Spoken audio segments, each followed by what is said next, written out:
صلی اللہ علیہ وآلہ وسلم۔ بسم اللہ الرحمن الرحیم۔ السلام علیکم ورحمۃ اللہ وبرکاتہ۔ بخاری شریف کی جلد اول میں اور صفحہ نمبر 431 میں ایک حدیث ہے، وہ سنا رہا ہوں۔ رسول اللہ صلی اللہ علیہ وآلہ وسلم نے قبلہ کی دیوار پر تھوک دیا۔ آپ صلی اللہ علیہ وآلہ وسلم نے اسے کھرچ ڈالا۔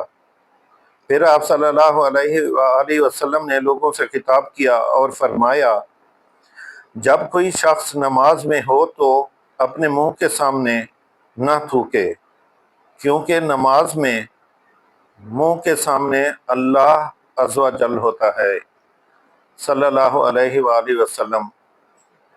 میرا یہ حدیث سنانا، آپ کا سننا اللہ پاک قبول کرے، اور اللہ پاک ہمیں نیک اعمال کرنے کی توفیق دے۔ السلام علیکم ورحمۃ اللہ وبرکاتہ۔